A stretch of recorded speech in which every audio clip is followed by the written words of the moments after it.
Welcome to the 1 Million Years of Joy podcast. I'm Dr. Andrea Benaker, your host, and my intention is to inspire you to find more joy in your life through the stories from our guests and the science on joy and purpose.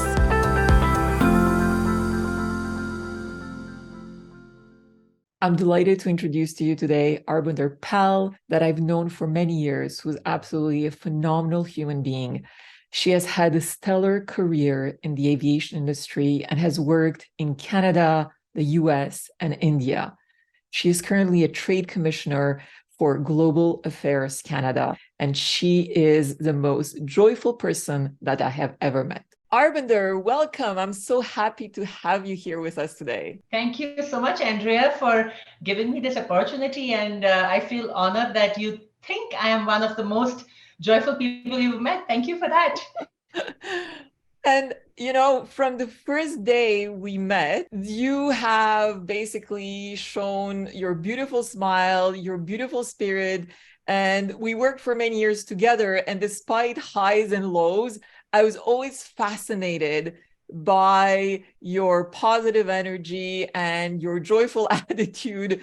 And I wanted to bring you on here actually to share your secret, to share more about how you find joy in your life. So maybe let's begin with that. I know it sounds cliched. A lot of people say that, but it's not that I tend or I try to. I think it's my DNA. I just find joy in everything. Everything from today I'm wearing the color pink.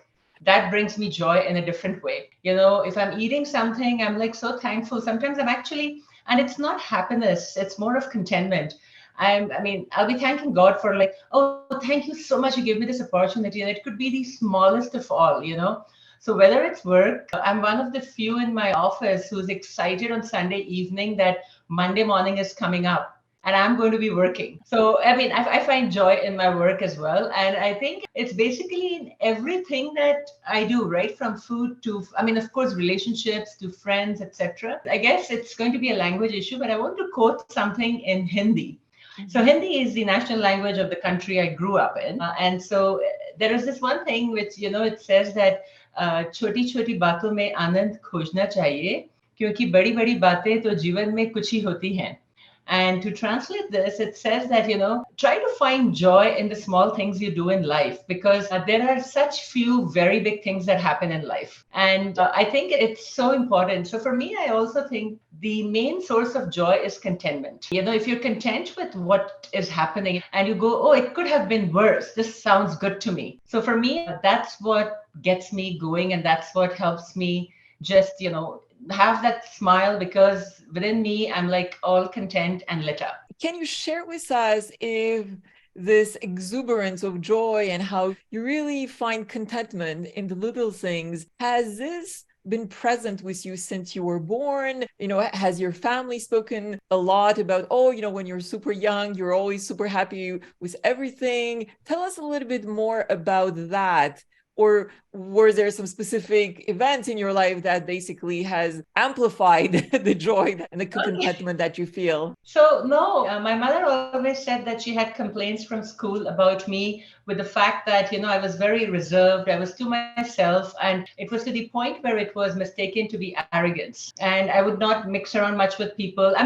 The happiness was there because I come from a solid, strong family. My mother is somebody who has a smile 24/7 on her face. Just to share with you, she was in a coma last year.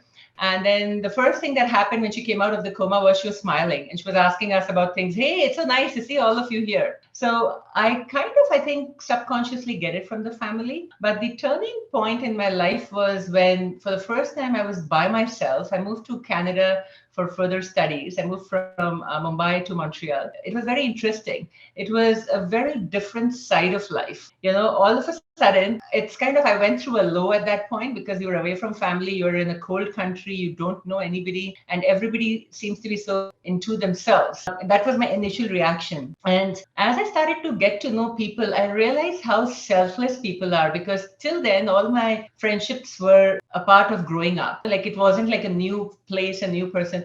And as I met people, I realized how giving people were, how, happy they were to share.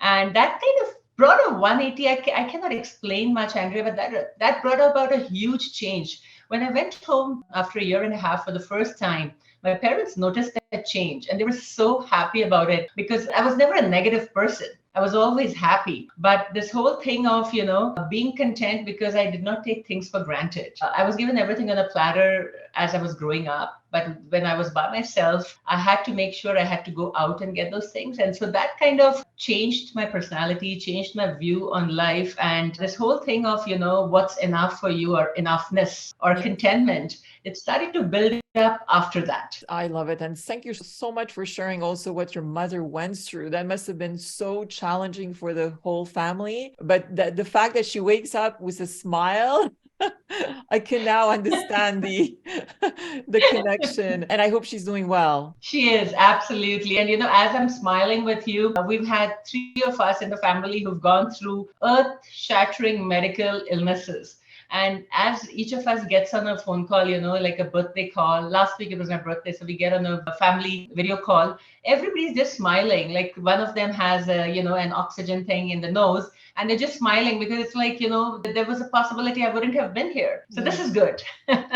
So happy to hear that. So now that we know more about how you find joy and contentment in your everyday life, tell us about how you bring joy to others. So it's interesting, when you started the conversation by saying you think I'm one of the most joyful people you've met. So all of my friends say this. They say like you are this, volcano of energy that's always erupting. And between that and the fact that I know that my positivity, my energy and my passion, even if it is, let's say it's to basically, cook something as simple as Indian tea. Okay. It's like, oh, I'm just so excited. I'm trying to tell them how to do this. And, it's the passion with which I'm making, I'm serving. And as I take every sip, I'm like, oh, this is so good. I mean, I'll end up praising myself. That's different. But what I've been told by my friends is it's the positivity, it's the energy, it's the passion, and there is a significant internal motivation, which is what comes up in every performance review of mine as well at work. So I always have my bosses who tell me that, okay, this has been a tough year. And that's how they start it, right? And in the end, they go, we don't understand where you get your motivation from. We could be having crazy times here, or somebody's not happy with what they're doing. And I think it's not very conscious. I think if you are just a positive person, all of these are subsets of that just come together and make you who you are. And you touched also on the importance of enoughness. And it's true, the scarcity mindset that I don't have enough time or I don't have enough resources, budget to do this specific project, especially in a work context and so on. It's killing our ability to find joy in our daily lives. So tell us a little bit more about this concept of feeling enough, feeling abundance, rather than looking at what is missing. I'm going to start with a quote from somebody. I haven't read this author,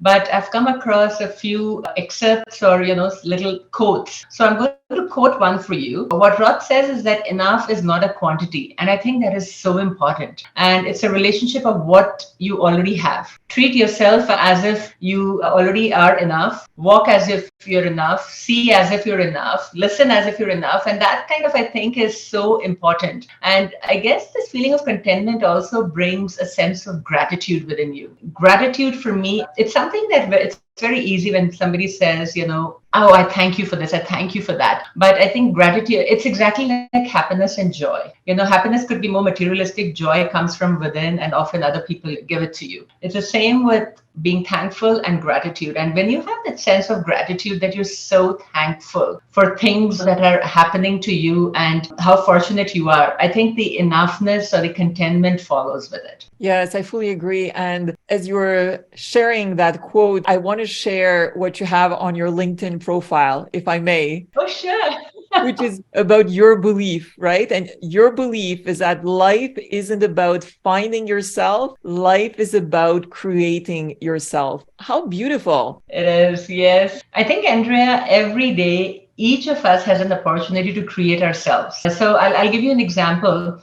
So I have also been going through a critical illness, and it's been very interesting. I wanted to learn about it, but I did not want to be the Wikipedia or the master of Google in it. And it's been interesting because every time that I see my doctors, it is amazing how they think that I don't think about my illness, I don't think about my treatment, and I'm talking to them about, okay, the moment I have the energy back, it's Kilimanjaro. It's, or the just before that, this is what I did. And I think it's as simple as when I say creating is you create yourself. You are a person, you are a whole, you're a personality. That doesn't change. But with everything you have, it's like, as kids, when we had the Play-Doh or when we had Lego, we could create so many, the same Lego pieces could be used to create a house, a car, a person. And it showed how we were, ready to create and be a part of that. And we would play with those. And I think as adults, we often forget that. We're often like going with what has been planned for us. I go with the flow too. But it's not like there is a plan. This is a work plan. You have a child, you're supposed to take care of the child, etc., etc., etc. And in the process, I think most people forget to create themselves and they lose themselves. So I wouldn't say I create opportunities. I create myself every day on my own. For me, life is so exciting that I have to use every piece it's given me and just do something new with it. That's it. So tell us actually about some of the crazy adventures from skydiving to to all the other fun things that you have chosen to do to truly embrace life. Share with us some of those adventures. It's interesting. It's always been, the good and the bad. I think I've always been such an adventurous person, right from, trying to snowmobile in the White Mountains, and then the snowmobile turned and I hurt myself. I just got up and basically told the instructor that, oh, this is what I could be doing. And, though I was hurt, I could just go to the other part. It's been climbing Machu Picchu. So it was interesting. I did that with my best friend, and we both were hanging off a cliff 2,000 meters above. And we could have pretty much fallen in there and nobody knew where we were. And both of us had a little, tiff, smiled about it. And I think it was all the positive stuff that we had to do. We're like, oh, we can't just fall down because now we have to go see this. We have to go to Lake Titicaca. Let's try to get out of this. So, exactly. And then, skydiving as well. I think it's my most memorable moment. It was skydiving in the Southern Alps. This was in New Zealand. And it was fantastic. I mean, again, there's fear always, because while I was doing this tandem, my instructor had to actually push me out. And, because I was like one of those, like, oh, and the moment I was out, it was like beautiful. And my latest crazy adventure was doing the spirits tour, just before the pandemic. When I call spirits, I mean alcohol, not spiritual. So I did this whole thing in Scotland, Ireland, and the UK, and I did this by myself. Basically, I think sometimes it's about finding yourself as well. And I think one of my other things which I always wanted to do was I always wanted to go to Pakistan. It was very interesting. And the only way I could do this was go on another adventure, which was a spiritual, religious one. And then I just managed to go across the border. And, when you were talking about it earlier, Andrea, about some of the crazy things that have happened in your life and you still find joy. So there was this interesting thing. I mean, and it was, I think, just during the pandemic where I was hit by a car and I hurt my elbow. I had no idea what had happened, right? So went to the doctor. The doctor said, hey, you need to get operated. You've broken your elbow. And in a very positive way, I told the doctor, I don't think I've broken my elbow. Maybe you want to have a look at the x-ray again. And I was in deep pain. And I'm like, you want to think about it and tell me tomorrow morning if you really want to operate upon me. He's like, come on, Arbinder, we need to operate upon you. And then the next thing I remember oh, this is my first surgery. And I remember taking a selfie with my doctor. And he was like, it's interesting. You seem very happy about the surgery. I'm like, my elbow is already broken. There's nothing I can do about it. If I'm going to brood over it, nothing is going to happen. So let me at least find joy in, what's happening. So I was trying to choose the music in the, as I was on the operating table, they were all trying to summarize about the patient and give me some general anesthesia. And I was telling them about the music I wanted to hear as they put me to sleep. So So yeah, it's been an amazing ride. I mean, I always say this, right? Live your life on the edge so that you're not wasting space. And I always tell this to people. It's not that I have ticked off everything on my bucket list, but I like the fact that everything that I wanted to do, you kind of keep doing it. Like, for example, I always wanted to, have sushi in a very traditional place. And this is when Andrea, you and I were working together at Ayara. And my work took me to Japan. And I remember having a meeting and then running, literally running back to the hotel and changing and running. I mean, as in like running on the streets of Tokyo, you can imagine, just so that I could get to this, one of the monasteries before they close and then have sushi just outside. So, yeah, so those are some of my thrills and adventures. It's about maximizing joy, no matter where you are, whether Exactly. you're in Tokyo, whether you're in a hospital. Oh, let's yeah. let's just find the positive aspect of the situation. I know, no, exactly. I think it's always important. I agree. And you talked about your bucket list. And I'm curious, share with us some of the things you have on your bucket list that you'd like to experience in the near future. So, when I talk about the bucket list, what happened was that every time that life gives me a hiccup, the first thing I think about is I don't think about what the hiccup is because that's something I'm going to deal with. I start thinking about my bucket list, about what is the restriction that comes with this hiccup in life. And so currently, I'm so happy to say that there are two things that are pending on it. One is climbing Kilimanjaro, and the other is going to the Galapagos Islands. So I always had this thing of, I'm a trekker. So my bucket list had some of these, things that I wanted to do, which was Machu Picchu and then the base camp of the Everest and Kilimanjaro. So I landed up doing Machu Picchu and the base camp of the Everest as well. And then besides that, it was always, like I said, about Scotland, right? I always wanted to be able to have some, and I'm not a single malt person, have some nice single malts along the way and golf. It was golfing and this. Skiing was another one, which I'm not a good skier, but I have managed to do that. Walking on the steps of Cannes, at the Cannes Film Festival. Now, of course, they wouldn't allow me to do this when the festival is going on. So so what I did was I did a 10-day, basically a road trip along the French Riviera, and we timed it such that we got to see the F1 races in Monaco, which was again on my bucket list. And then from there, I landed up going to Cannes on the day after when everything was kind of being ripped apart, but that red carpet is there. So I walked the red carpet all by myself. But I did walk it. So, that has been another thing that has been, and then chasing the auroras. I've been doing that for such a long time.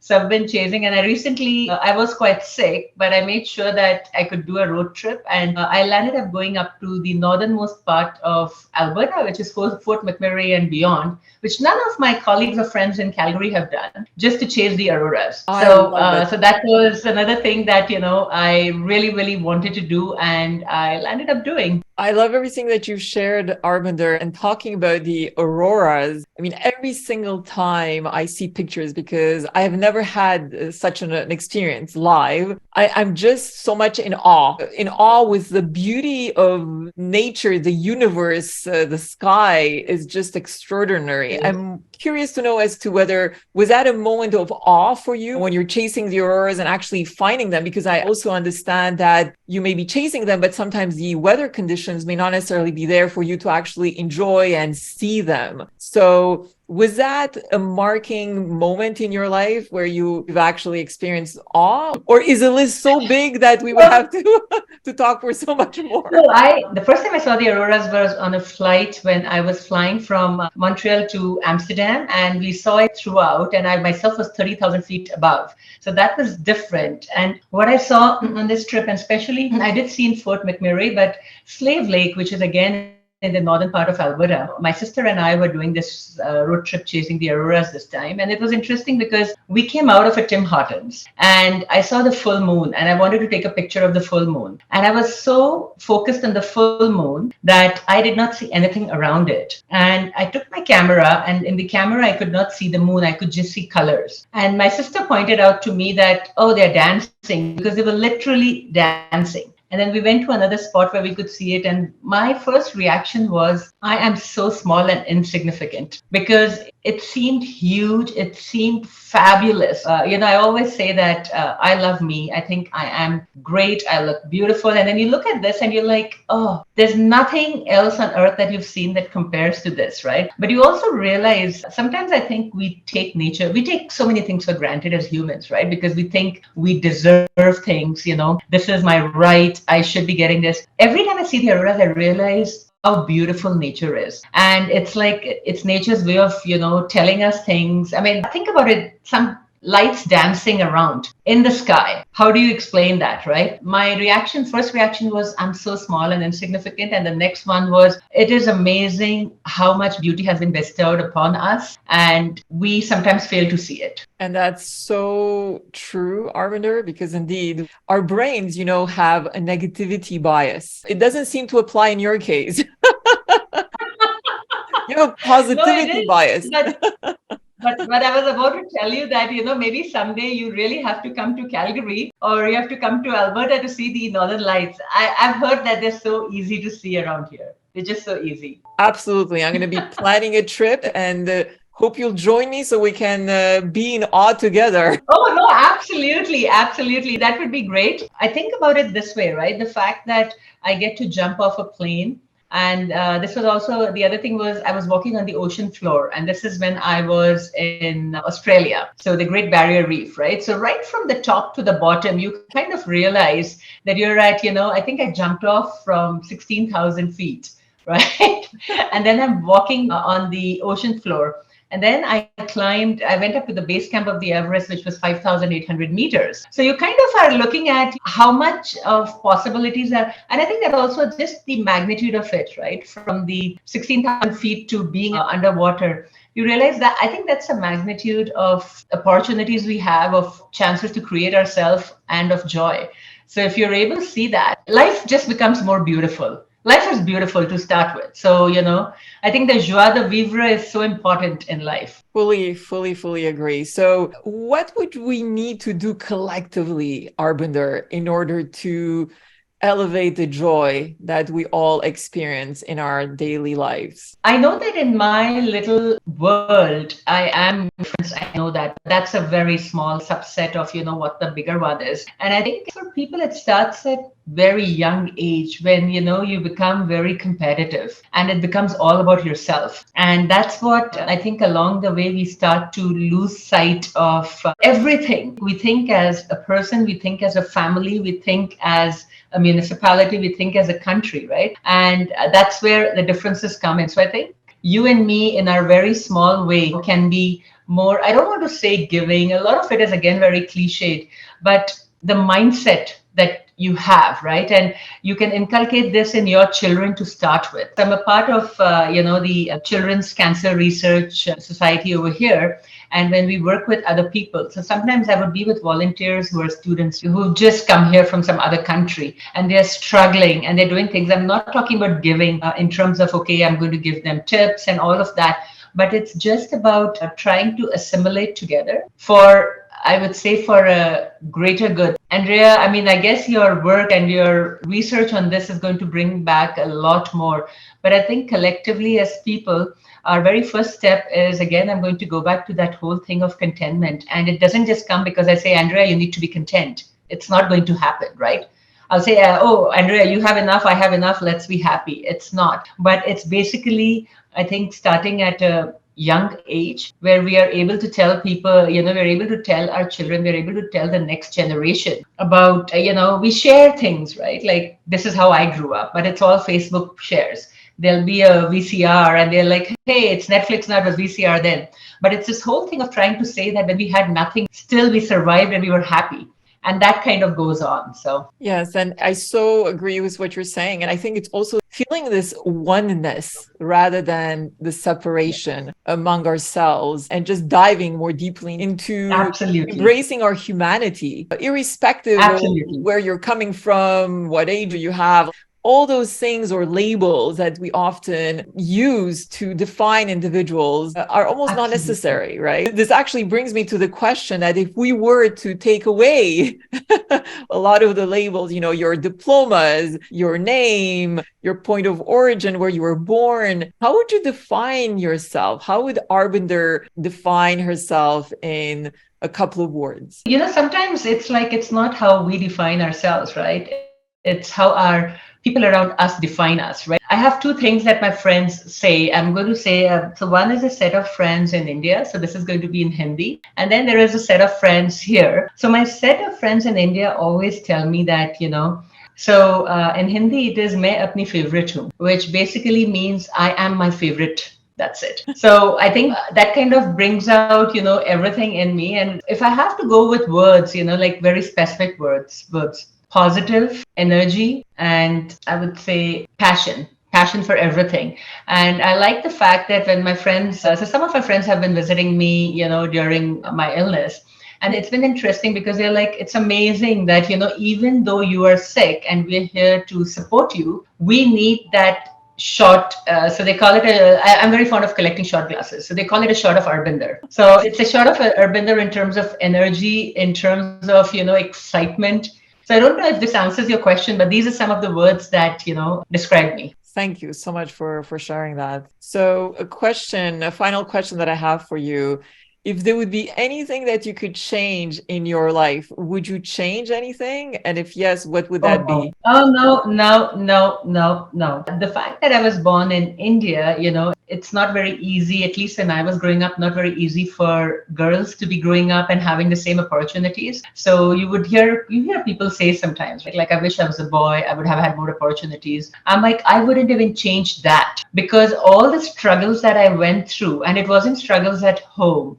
It was struggles basically of wanting to be outside late in the evening. It's about what you wanted to wear. It's in the extended family that no, I don't want to get married because I'm 21. So all of that, I think the struggles are what made me who I am. So I wouldn't. And in fact, I would wish for a lot of people that all the positive things that have happened in my life, I would wish it upon them. How beautiful. I would actually wish it upon them because I think, fingers crossed, knocking on wood, I am so blessed. I'm more spiritual than religious, but I always say this to God, forever indebted for everything that I have. So, no, I wouldn't change anything, Andrea. I feel the same, by the way. So, I actually wanted to share this, and again, this was, I mean, as a parting thought for me, when we spoke earlier about contentment, I've been using a lot of Hindi, not because I want to confuse you, but I think sometimes the essence is in the language and not necessarily the translation. Okay, so then you may have some viewers who actually understand what I'm saying. So it's for them, it's for you. And this has to do with joy, which is, it says that Anand ka mool hai santosh, which basically means that, contentment is the root of joy. So I just wanted to leave that as a thought because, again, I think it's being content, like you spoke about the oneness, I spoke about the enoughness. These are things that would, basically make our lives better and maybe the lives of people around us better. So, any final thoughts about joy that you may wish to share, Arvinder? It's again, this is a cliched one, right? When man tells his story so many times, he becomes his story. And then they live on after him, right? So I think what I have is for every time that I've made a difference in somebody's life, even if it is, in a very small way, I've brought them happiness. I know I've brought craziness in everybody's life. Everybody who knows me, I've brought craziness in their life and they've found happiness in that craziness. I would say that just be happy, be joyful. No matter what happens in your life, it could have been worse. It could have been better for sure, but it could have been worse. If you're in the midpoint, the thing is you could go down or you could go up. So you decide where you want to go. And yeah, so that's it. And I would just tell people that, maybe find joy in even later today when you go out for a walk or when you're going to have a cup of coffee or anything. You don't have to wait for things to happen in your life, you have to make them happen. Thank you so much, Arbinder. It's been such a pleasure to see you again, to spend time with you, and just sending you lots of blessing as you're dealing with your situation right now. And may all the adventures that you have planned ahead and that you've shared with us materialize soon. And I'm sure your bucket list will become even larger. And I look forward to hearing all about that and maybe experiencing some Thank of those you. adventures with you. So thank you. I Sending hope you so. lots of I love hope and so, blessing. Andrea. Thank you so much and joy to the world. Thank you, Andrea.